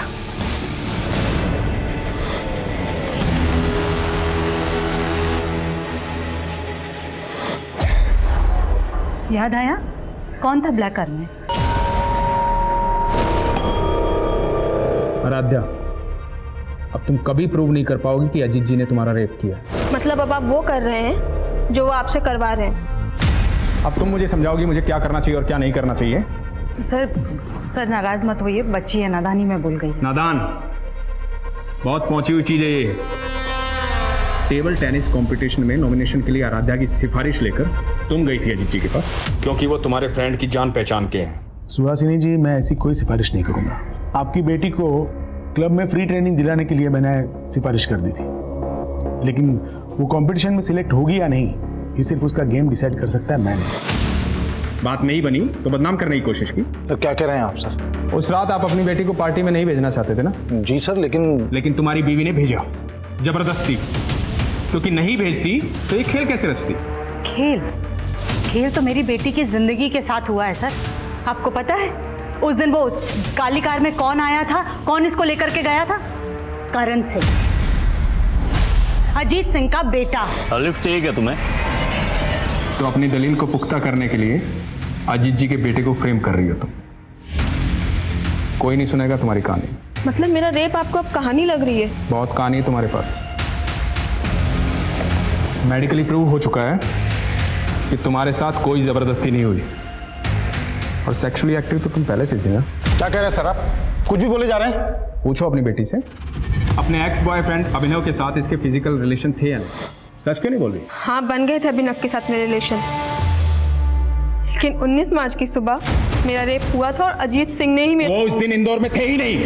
मैं वहां नहीं था जहां उस लड़की का रेप हुआ, बल्कि मैं यहाँ से 300 किलोमीटर दूर भोपाल के नुसरतगंज में था। एक शादी अटेंड कर रहा था, मेरी भतीजी की शादी की फोटोग्राफ है इसमें, मैं ठीक से नजर आ रहा हूँ, देखो।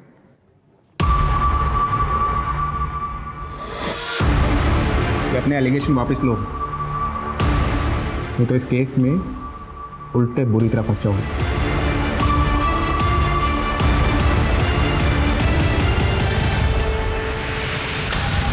कहाँ गायब था कल से? वो अपन तेरी ये आवारागर्दी बंद कर दे।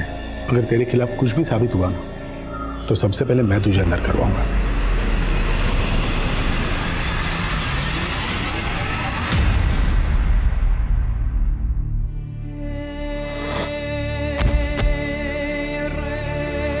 तुम लोग ओवररिएक्ट कर रहे हो। ये भी तो हो सकता है कि कोई आराध्या, आराध्या,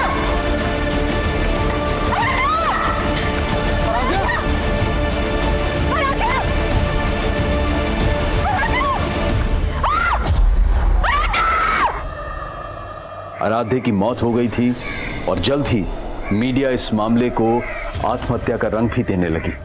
मेरी बेटी इतनी कमजोर नहीं थी, वो आत्महत्या नहीं कर सकती है। उसको तो हाइट का फोबिया था, ऊंचाई से नीचे देखते ही उसको चक्कर आने लगते थे, तो फिर वो खुद कूद कर अपनी जान कैसे दे सकती है? उसको जरूर किसी ने धक्का दिया था, उसकी हत्या हुई है। मैं इस केस में सेंट्रल इन्वेस्टिगेशन एजेंसी की जांच की मांग करती हूँ। आराध्या की मां द्वारा की गई मांग को मीडिया ने इतना बढ़ावा दिया कि आखिरकार ये मांग स्वीकार कर ली गई और ये केस इन्वेस्टिगेशन डिपार्टमेंट को सौंप दिया गया। आप लोगों का कहना है कि आराध्या को ऊंचाई से डर लगता था, इसके बावजूद वो टेरेस पर अकेले गई। क्यों गई होगी वो टेरेस पर? सर ऐसे ही गई थी, लेकिन कभी भी वो मुंडेर के पास नहीं जाती थी। आप लोग कहाँ थे उस वक्त? हम सब लोग यहाँ नीचे थे और तभी अचानक से आराध्या की चीखने की आवाज सुनी और जाकर के देखा तो सर अगर आराध्या खुद कूदी होती तो फिर वो चीखती क्यों? उसको जरूर किसी ने धक्का दिया था। पक्का उस अजीत सिंह और उसके बेटे का ही हाथ है इसमें। आप लोगों के कहने का मतलब है कि एसएसपी अजीत सिंह और उनके बेटे करण ने किसी को आपके टेरेस पर भेजा, उसने आराध्या को धक्का दिया। लेकिन आप लोगों के घर पर होते हुए आपके टेरेस पर कौन आ सकता है?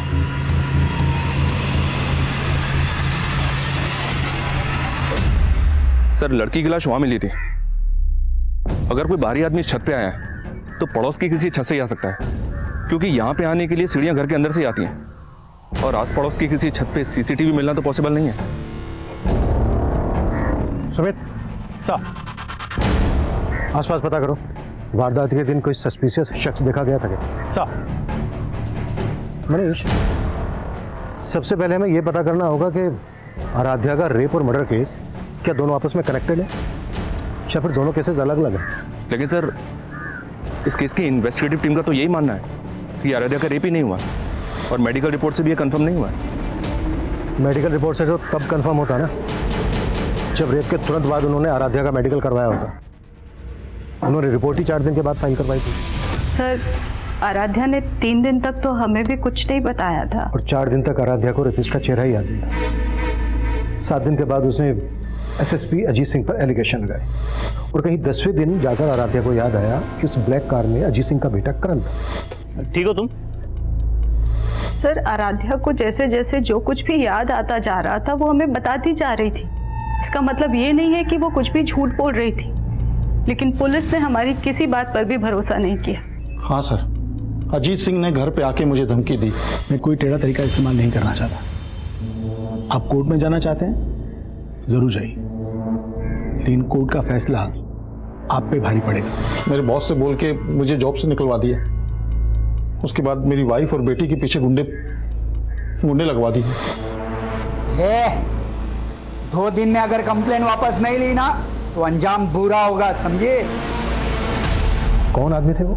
पता नहीं, बिना नंबर प्लेट की बाइक पर आए थे और दोनों ने हेलमेट भी लगा रखा था।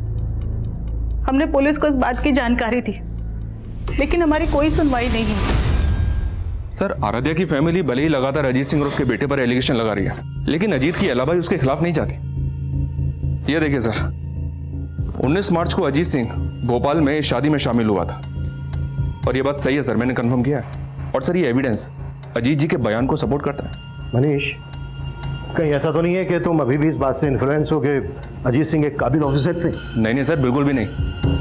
मैं सोच रहा हूँ कि अगर सच में अजीत सिंह इस केस में इन्वॉल्व है, तो अजीत सिंह जैसा काबिल ऑफिसर अगर इस तरह का कोई क्राइम करेगा तो वो इतनी सफाई से करेगा कि किसी का हाथ उसके कॉलर तक ना पहुंच पाए। हो सकता है ये जो अलीबाई के प्रूफ है ये अजीत सिंह के दांव पेच हो। लेकिन सर अगर ये कोई दाव पेच है तो अजीत सिंह 19 मार्च के इस फोटो में क्यों दिख रहे हैं? वो वेडिंग पार्टी चली होगी 18 मार्च की रात से 19 मार्च की सुबह तक, और 19 मार्च की रात को ही 12 साढ़े 12 बजे से लेकर सुबह 6 बजे तक आराध्या गायब थी। मनीष, ये भी तो हो सकता है उसी रात लेट नाइट अजीत सिंह भोपाल से इंदौर आ गया।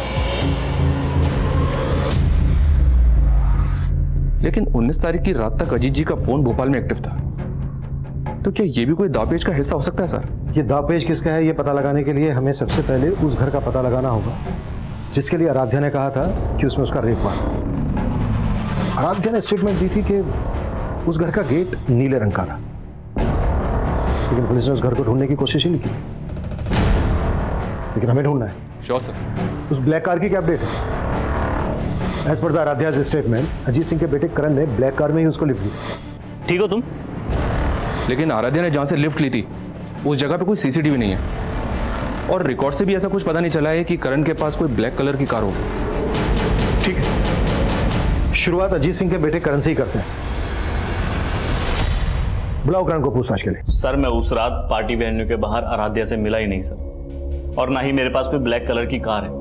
सर मैं खुद शॉक्ड हूं, पहले तो उसने मेरे पापा पे एलिगेशन लगाए और अब मुझे घसीट रही थी। अब तुम ये कहोगे कि उसने तुम्हारे पापा पर एलिगेशन इसलिए लगाए थे क्योंकि तुम्हारे पापा ने टेबल टेनिस कंपटीशन के लिए उसकी सिफारिश नहीं की थी। ऐसा पापा को लगता है, हो सकता है वजह कुछ और हो। क्या वजह हो? ऐसा कहना नहीं चाहिए लड़की के बारे में, पर वो मुझसे अट्रैक्टेड थी सर, वो फिजिकल होना चाहती थी मेरे साथ।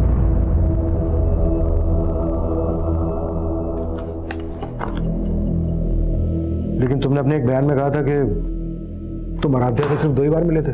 हाँ सर 2 ही बार मिला था, और सर दूसरे बार ही मुझे ऐसा सिग्नल देने लगी सर। तुम अपनी गर्लफ्रेंड के साथ लॉयल हो या फिर मैं पसंद नहीं तुम्हें? एक मिनट सॉरी आई कांट। मैंने उसे साफ मना कर दिया। हो सकता है उसकी ईगो हर्ट हुई हो सर। आप खुद सोचो सर, अगर मुझे कुछ करना आता तो मैं तब नहीं करता। ऊपर से उसने ऐसे कहा कि मैं उसे अपने पापा के पास ले गया।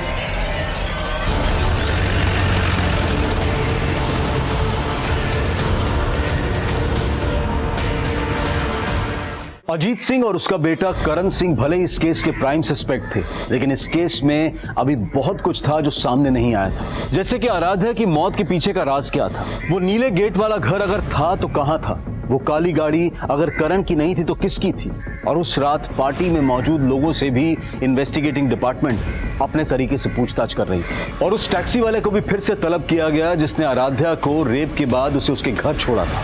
हाँ साहब मैं मानता हूँ, उस सुबह मैं MG रोड क्रॉसिंग पे था, लेकिन मैं अपनी टैक्सी में सो रहा था और मैंने उस लड़की को तब देखा जब वो मेरी टैक्सी हायर करने आई। उस वक्त हालत कैसी थी उसकी? हालत तो ठीक नहीं थी साहब, वो बहुत ज़्यादा डरी हुई लग रही थी।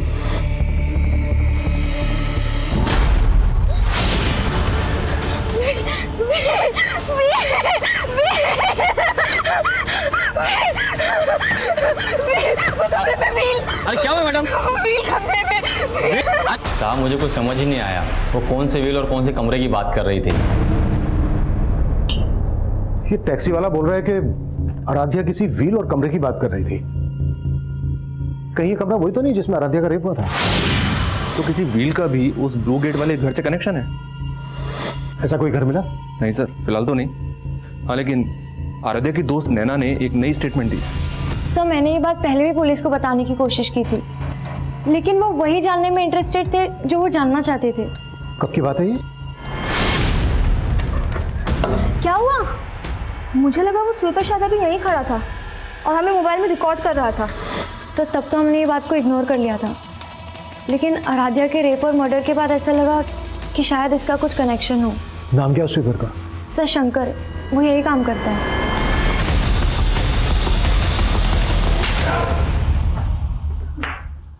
मैंने क्या किया सर? शंकर ने स्टेटमेंट दिया तेरे खिलाफ। स्टेटमेंट? कैसा स्टेटमेंट? कि सफाई के बहाने शंकर को तूने गर्ल्स लॉकर रूम के पास भेजा। पैसे दिए थे तूने शंकर को आराध्या का वीडियो निकालने के लिए। नहीं, शंकर झूठ बोले। शंकर झूठ बोले। कैसा वीडियो? वही वीडियो जो उसने तुझे भी सेंड किया था। उसकी मैसेज हिस्ट्री निकाली हमने और तेरी हिस्ट्री भी निकाली। इससे पहले भी कई लड़कियों ने कंप्लेन की थी ना तेरे खिलाफ। यकीन कीजिए सर, मैंने कुछ नहीं किया। आराध्या को लेकर तेरी बुरी नियत थी ना? मैंने शंकर को पैसे दिए थे वीडियो रिकॉर्ड करने के लिए, लेकिन आराध्या के साथ मैंने कोई गलत काम नहीं किया सर। इसी वीडियो के बल पे तू ब्लैकमेल कर रहा था ना आराध्या को? तू नहीं रेप किया ना आराध्या का? तेरे ही कहने पर आराध्या एसएसपी अजीत सिंह और उसके बेटे करण पर एलिगेशन लगा रही थी ना? नहीं सर, मैंने ऐसा कुछ नहीं किया सर। मैंने नहीं किया। ऐसा नहीं किया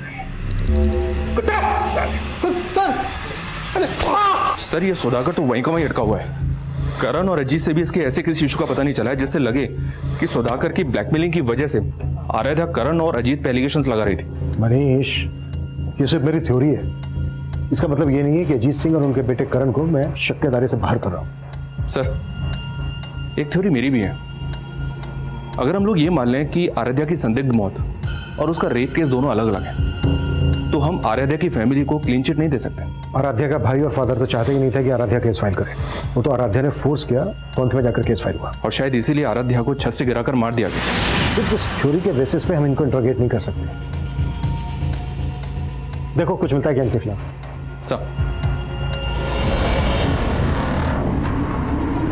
अब आराध्य के पिता और भाई शक के दायरे में थे और तभी एक नई जानकारी सामने आई।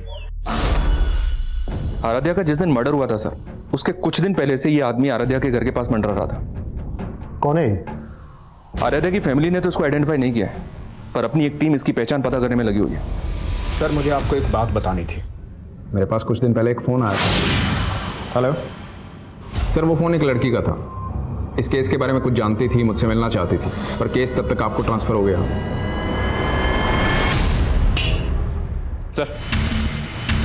सर पीआई राजेश मौर्य ने जिस लड़के का नंबर दिया था, वो नंबर किसी मंजू नाम की लड़की का था। लेकिन कुछ दिन पहले मंजू की एक रोड एक्सीडेंट में मौत हो गई। जी हाँ सर, और चौंकाने वाली बात यह है कि राजेश का ऐसा मानना था कि वो लड़की उन लोगों को जानती थी जिनके प्रेशर में आराध्या ने अजीत पर रेप केस लगाए थे। अगर इंस्पेक्टर राजेश को ये बात पहले से पता थी तो उसने ये बात हमें बताने में इतना टाइम क्यों लगा दिया? Manju hit and run case Narendra Nagar थाने में आया था और जिस टेम्पो से मंजू का एक्सीडेंट हुआ था उस टेम्पो का भी अभी तक पता नहीं लगा पाए ये लोग। और सर वो लोग ऐसा मान रहे हैं कि मंजू जानबूझ के टेम्पो के आगे आई, क्योंकि मंजू के फादर ने स्टेटमेंट दिया था कि मंजू ने पहले भी सुसाइड करने की कोशिश की थी। मंजू के फादर से मिलना पड़ेगा।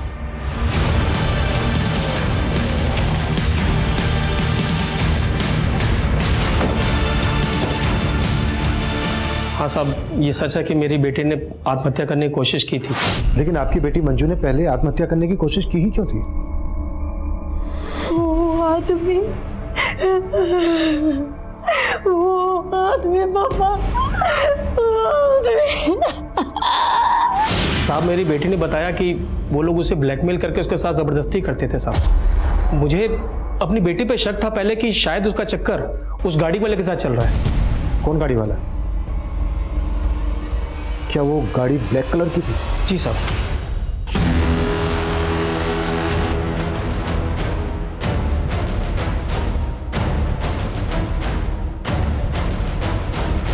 फिर साहब मैंने उस कार का पीछा किया जिस कार में मेरी बेटी थी, और वो कार एक कोठी में घुस गई। मैं कोठी में जाने की कोशिश की, लेकिन सब वॉचमैन ने मुझे अंदर जाने नहीं दिया। कहाँ है वो कोठी? सब आराम नगर में है साहब। जिस कोठी की बात तुम कर रहे हो, ब्लैक कलर की कार जिस कोठी में घुसी थी, उस कोठी का गेट नीले रंग का है।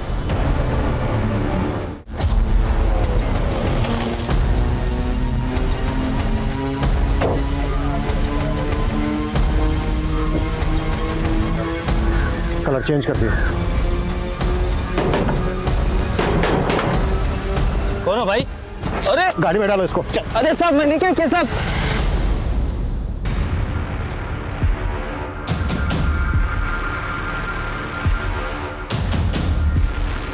यही है।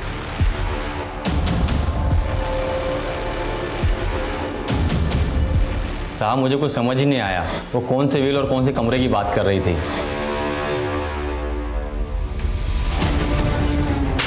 किसका घर है ये? क्या होता है यहाँ पे? साहब का घर है। कौन से साहब का घर है ये? अब सफाई देने के लिए कुछ नहीं बचा।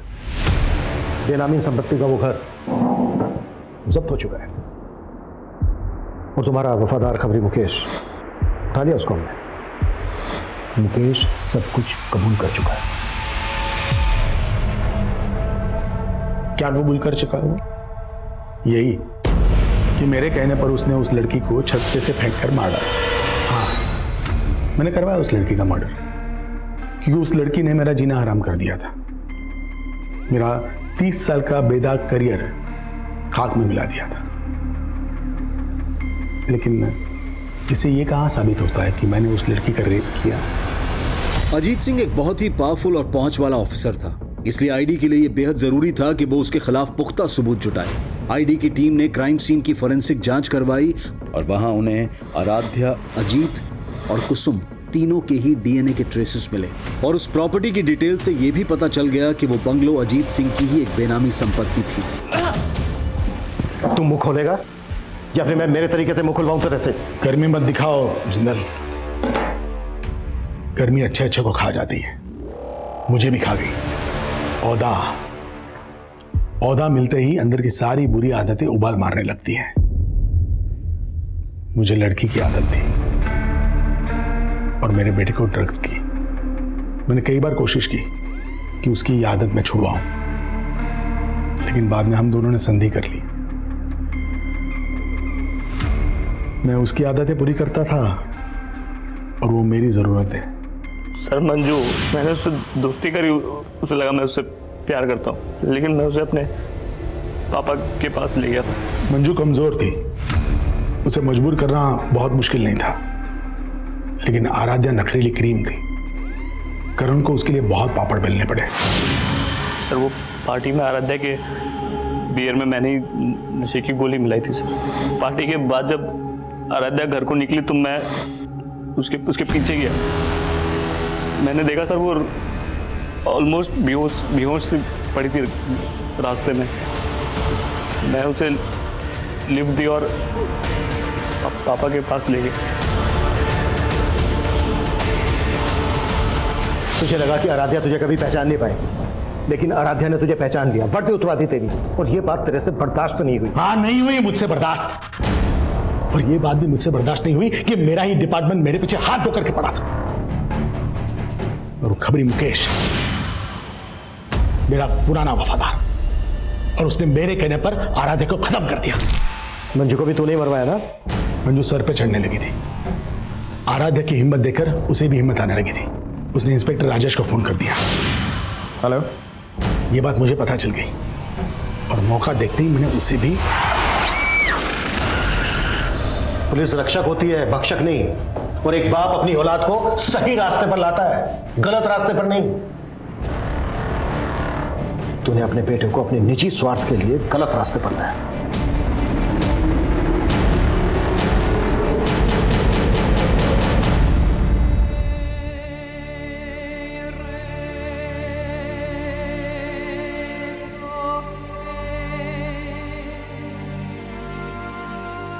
आराध्या भले ही आज हमारे बीच नहीं है, पर आखिरकार उसे इंसाफ मिल गया। कहते हैं कि पावर अक्सर इंसान को करप्ट बना देती है, और जब अजीत सिंह जैसे पावरफुल पुलिस अधिकारी इस तरह के अपराधों में लिप्त पाए जाते हैं तो समाज में अराजकता का माहौल पैदा हो जाता है। एक आम नागरिक का भरोसा डगमगा जाता है। जो सिस्टम उसके अधिकारों को ताकत देने के लिए बना हो, अगर वही सिस्टम उसे कमजोरी का एहसास दिलवाए तो समाज का स्वरूप डरावना हो जाएगा। लेकिन सामाजिक और पारिवारिक स्तर पर हमें भी अपनी सोच में, अपने ख्यालों में वो आज़ादी लानी होगी जो महिलाओं को एक दबाव मुक्त, एक अपराध मुक्त माहौल दे सके। लेकिन हमें उस सोच से भी बचना होगा जहां बेफिक्री की आदत हमें तमाम फिक्रों में जकड़ लेती है, जैसा कि आराध्या के साथ हुआ। जिंदगी शौक से जीना अच्छी बात है, लेकिन शौक पूरे करते वक्त इतने भी बेखौफ ना हो जाएं कि हमें अपने आसपास खतरे की दस्तक भी ना सुनाई दे। अब मैं अनूप सोनी आपसे विदा लेता हूं। फिर मुलाकात होगी क्राइम पेट्रोल सतर्क में एक और नए केस के साथ। तब तक अपना और अपने परिवार का ख्याल रखें, सतर्क रहें, सुरक्षित रहें और देखते रहें क्राइम पेट्रोल सतर्क। जय हिंद। क्राइम पेट्रोल के और भी दिलचस्प कहानी देखने के लिए हमारे चैनल को सब्सक्राइब करें और बेल आइकॉन दबाना न भूलें।